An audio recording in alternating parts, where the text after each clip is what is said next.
Oh,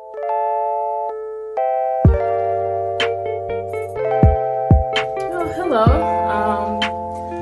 It's finally starting to feel like spring here. So I just kind of wanted to show you what I had going on this week. It's a very light week for me, so I was like, oh, let me record Sans the Chaos. So my daughter had a half day today, so I picked her up early, and we got ice cream. But kind of what I've been doing today is just mainly a lot of research, answering clients on my client portal, their questions that they have, and looking up different courses I want to take. So I'm looking into expanding my services to include placenta encapsulation, and newborn care certification. Or newborn care specialist. I am a mom of two, and I'm kind of like, what can they teach me about newborn care? But I think there's definitely some value to it, and probably some of the newer techniques and research that I'm not privy to, or not aware of, I should say, not privy to. So I was just doing some research on both of those, trying to find two classes that are not gonna make me broke as a new doula. Yeah. Some of the things I was doing is like perfecting my belly oil. So I do Bengkung belly binding. I'm certified in Ayurvedic Bengkung belly binding. It's just this really beautiful ancient practice from Asia. And so I was just practice making some of my own belly binding oils.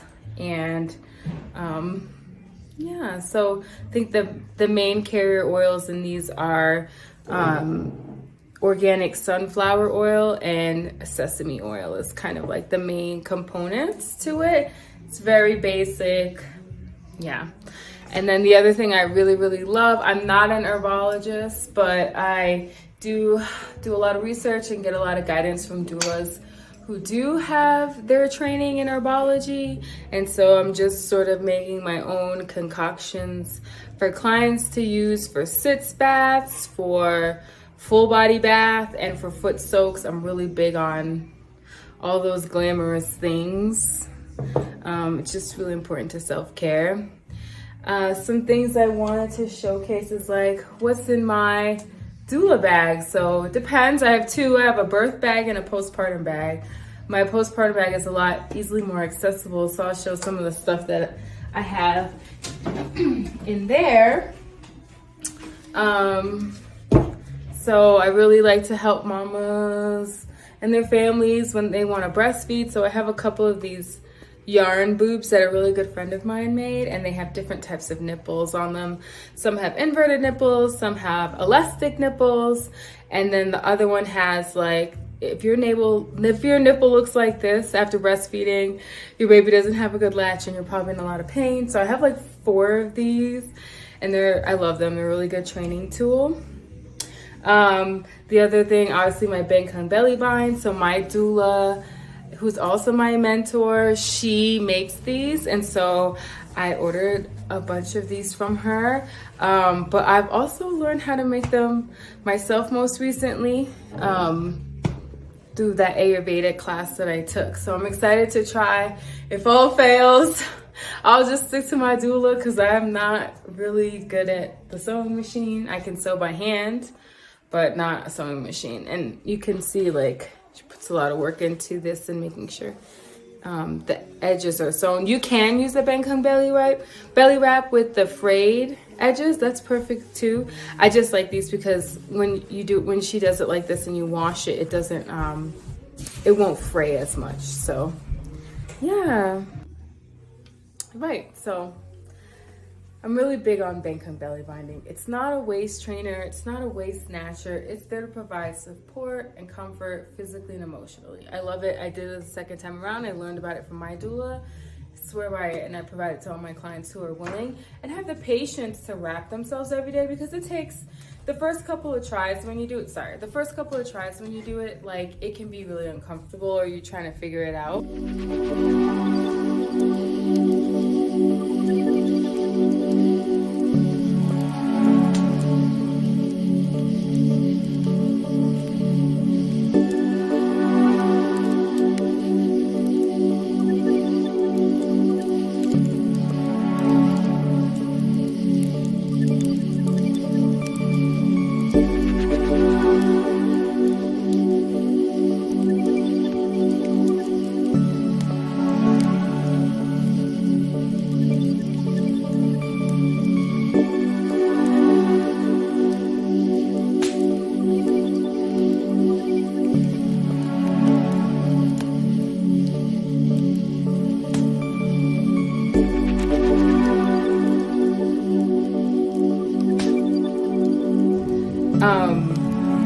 but it's simple. You just got to make the time and make that time for yourself. Your partner, your older kids, anyone who's supporting you can actually help you do the Bangkok belly bind. And I offer a session where I come with a bind, and that's all we do is we do a belly rub and the bind, and I teach you how to do it 3 times. And then you can always reach out to me if you need help. So the other thing I love is some good old Epsom salt. I didn't realize this, a lot of people don't have this in their house. I have it because I feel like I'm always in pain. I think if you, I don't know, exercise a lot or something, or you have any kind of like chronic pain issues, this is a game changer. So I always bring some Epsom salt with me in case my clients don't have any, but obviously with using any of these, the oil, the herb blend, or this, you want to make sure your clients have clearance from their providers and that they're also not allergic to it. You never know what people are allergic to. My other favorite, I have 2 like pedicure bowls that I carry with me that I use for foot soaks, but this is my favorite one. It's made in, I believe, Turkey. So yeah, this is my favorite one to have. And I use a liner like they do when you go to get a pedicure, that plastic big shower cap. I use that to make cleaning a lot easier and to keep it sanitary. For example, like if I am in between clients, like if I'm seeing 2 clients for the day, they all get their own liner. So yeah, so that's really fun. So that's like mainly what I'm carrying around in my doula bag. Let me see, what else could we talk about? I could talk about some of my favorite books I've been reading around being a doula. Let's see. There's a lot.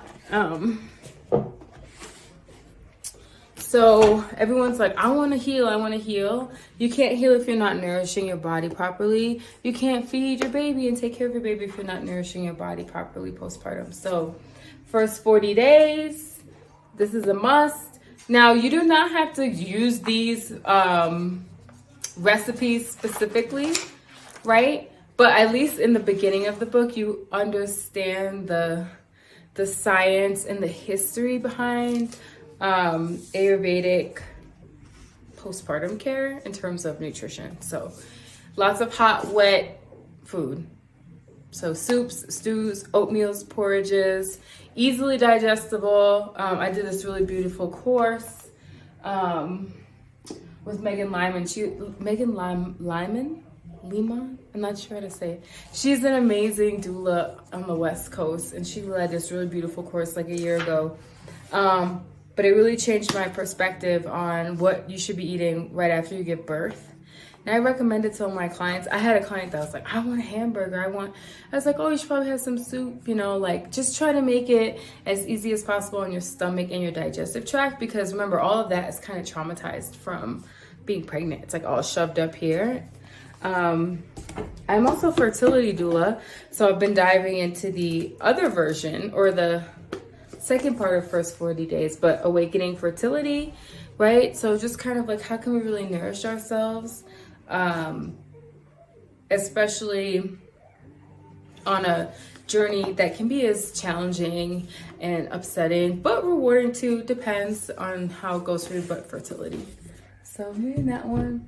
And then if you plan on breastfeeding your baby, you need to read La Leche League's A Sweet Sleep, or I highly recommend it. You don't even have to finish the whole thing, but it's very eye-opening on like, oh, I'm breastfeeding. Maybe my baby should sleep a lot closer to me, if not next to me, to make this whole process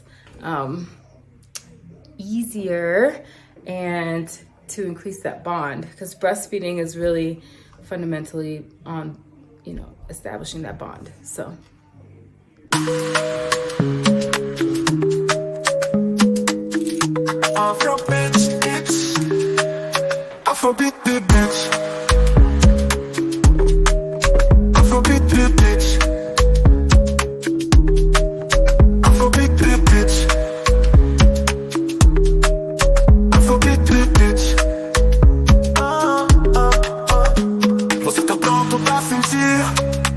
Essa Quero fazer os seus pés saírem do chão.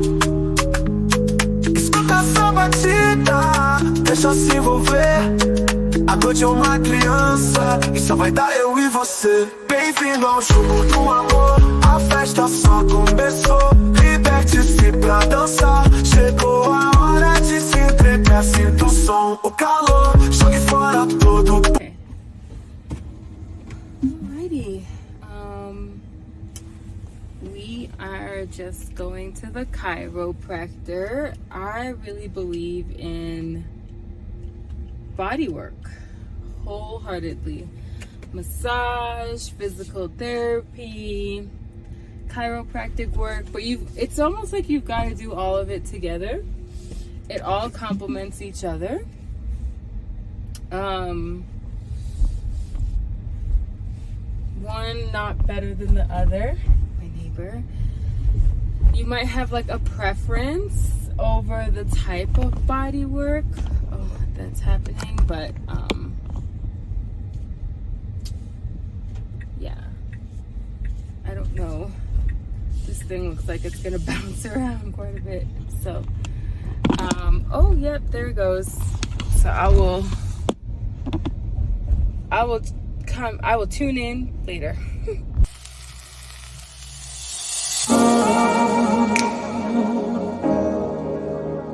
We are doing something a little different this morning. We're having folks over for brunch. So I'm making oatmeal. Well, this pie is making it. And then a little snack I got from my ballet coach and nutritionist. Crisp bread. Well, it's like a blend of a bunch of stuff, but crisp bread with Nutella and strawberries. So, and this is for the oatmeal, coconut, cranberries and dates, some honey that my dad got from Arizona. It's like orange honey specifically, some bagels, and some more stuff to come.